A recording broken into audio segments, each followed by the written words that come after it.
Times of Sabarkantha. Sabarkantha જિલ્લામાં છેલ્લા 3 દિવસથી અવિરત વરસાદ પડતા ખેતરો બેટમાં ફેરવાયા છે, જ્યારે ખેડબ્રહ્માની હરણા નદીમાં પૂર આવતા નદી બે કાંઠે વહેવા લાગી છે।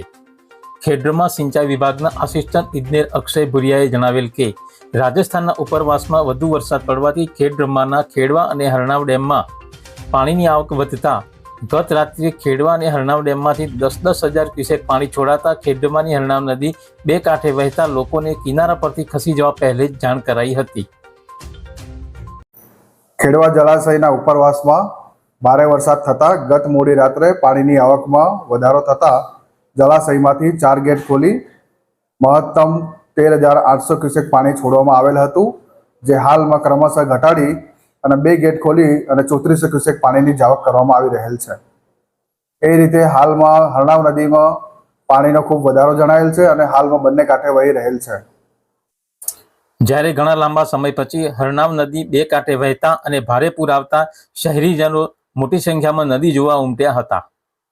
ખેડબ્રહ્માના દેરોલની સીમમાં અને કલોલની નદી વચ્ચે 15 લોકો ફસાતા ખેડબ્રહ્મા મામલતદાર મિતાંશુ બુબડિયા ખેડબ્રહ્મા, ઈડર અને હિંમતનગરની ફાયર ટીમો લઈને રેસ્ક્યુ હાથ ધરતા સહી સલામતી તમામને બહાર કાઢાતા વહીવટી તંત્રને રાહત થઈ હતી।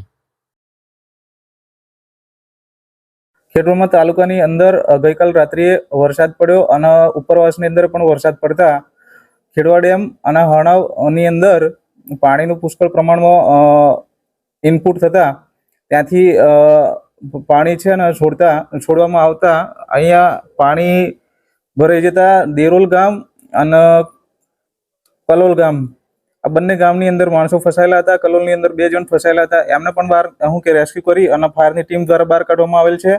અને દેરોલની અંદર 15 લોકો ફસાયેલા હતા, આમાં હિંમતનગરની ટીમ, ઈડરની ટીમ અને ખેડબ્રહ્માની ટીમ ત્રણેય ટીમ આવી અને રેસ્ક્યુ કરી અને બધાને બચાવી લેવામાં આવેલા છે અને હાલ કોઈ નુકસાની નથી।